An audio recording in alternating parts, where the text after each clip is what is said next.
As a mom, you try to make sure you're making the right decisions, and it's a constant, everyday evolving thing.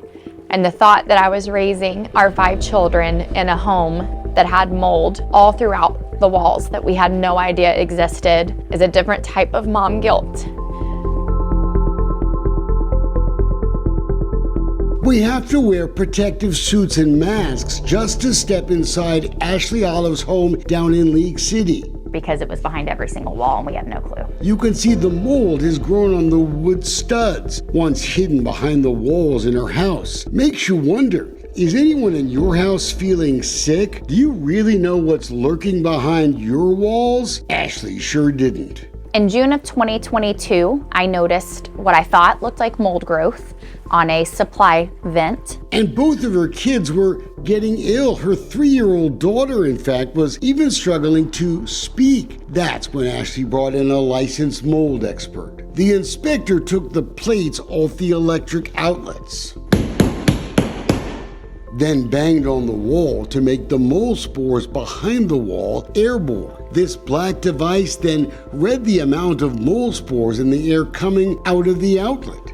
So without that type of testing, you would have never found it? We would have had no idea that we were going to lose 3/4 of our home if we had not had wall testing done. That testing showed 1 million mold spores in just 75 liters of air. That's a ton. What caused the mold? There was improper ventilation in my attic, and if you take a super sealed home and a humid climate, it's kind of the recipe for disaster where mold will then grow. We wish Ashley's horror story was rare, but it's happening all over the state. Builders cutting corners to put up houses quick, bad AC systems, and then you mix in our humidity and you end up with mold, the scary kind. Look at what the state says the rules are now. The scope and purpose of mold inspections in the first place. Quoting, to determine the source, location, and extent of mold growth in a building. The conditions that cause the mold growth. Seems pretty clear to us. So why is the Texas legislature now trying to make it harder for homeowners to find that hidden danger, to hold builders accountable for building sick houses? Establishing the Mold Assessment and Remediation Advisory Board at the Texas Department of Licensing and Regulation. Is the deck now stacked against families like Ashley's? The bill is finally passed. Congratulations, Senator Zafrini. Thank you, Mr. President and members. Last year, lawmakers quietly created what's called the Mold Assessment and Remediation Advisory Board. They are not the ones that will have the final say as to what those rules are. They're strictly advisory. It's a completely open and transparent process. Don't you love when government PR people say that kind of stuff? Especially when the Texas Department of Licensing and Regulation has been fighting our request to see the emails for months. It doesn't pass the smell test, and where there's smoke, there typically is fire in Austin, as we know. Attorney Ernest Freeman represents families who wage fights with their homebuilders over mold, over sick houses, and he's among those that are crying foul. This is homebuilders and insurance companies want to limit their liability.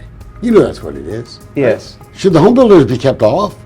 Well, I think your point is valid. I mean, it's sort of the fox guarding the hen house, right? All you have to do is look at the folks who've been appointed to this panel. They held their first and only virtual meeting back in March. Thanks, Brad Gam. Appreciate it. This is Brad Gam. He's a member and the lawyer for Highland Homes, one of the home builders who's been facing lawsuits over the houses they build. Mr. Chairman, this is Bruce Okralik. Bruce Okralik, Vice President of Production for Tri-Point Homes. Start with a beautiful home, end with a beautiful relationship. They used to be called Trendmaker. We've got a little history with those folks. For 2 years, this $500,000 home in Fulshire Run on Hayfield Street has been vacant. Evacuated by owners Ron and Cheryl Waddell. The big shots at Tri-Point tried to ignore us 3 years ago, but they settled that lawsuit. Having them on a mold panel, well, it's kind of scary, especially when you look at his application to be on the Mold Advisory Board. He writes, the primary key issue needing to be addressed is more clearly defining proper mold testing methods. I've observed, he says, mold consultants stretching manufacturers' instructions and creating their own methodologies to obtain skewed results. I don't know about you, but I'm kind of in the there either is mold or there isn't camp. There's a lot of effort that goes behind to do it the right way to try to figure out where that mold is located. And based on what I believe is happening right now, they want to try to limit the mold consultant's ability to figure out exactly where and the extent to which the mold is in their house. There are 3 mold assessment consultants on the advisory panel, but before you jump to conclusions that they're on the side of homeowners, hold up a minute. Gary Stanford. President accounted for.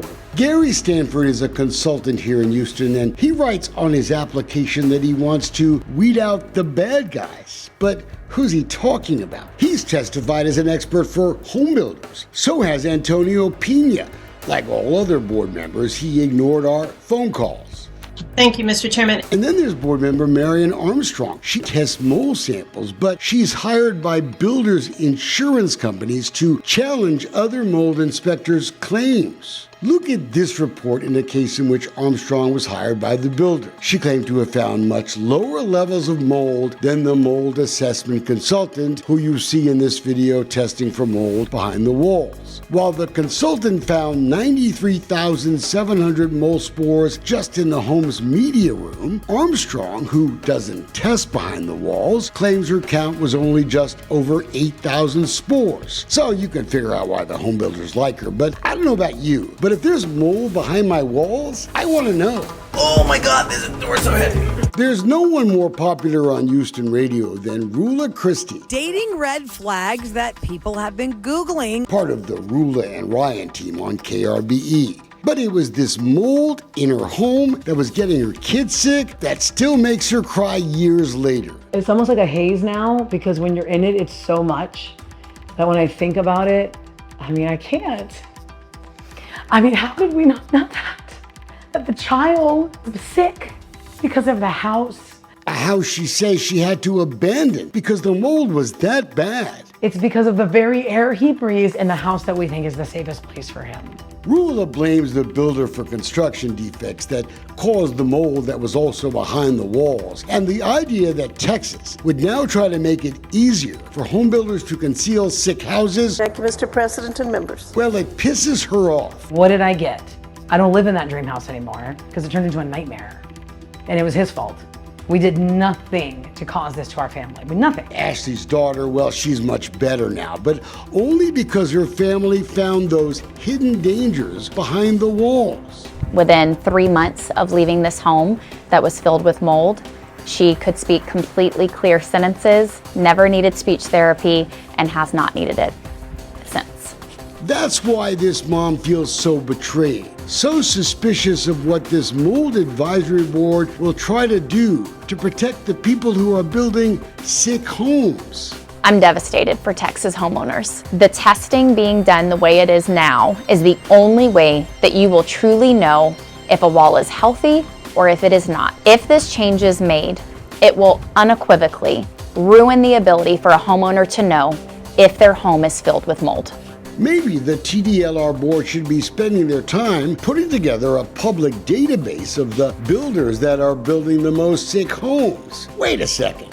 That makes way too much sense.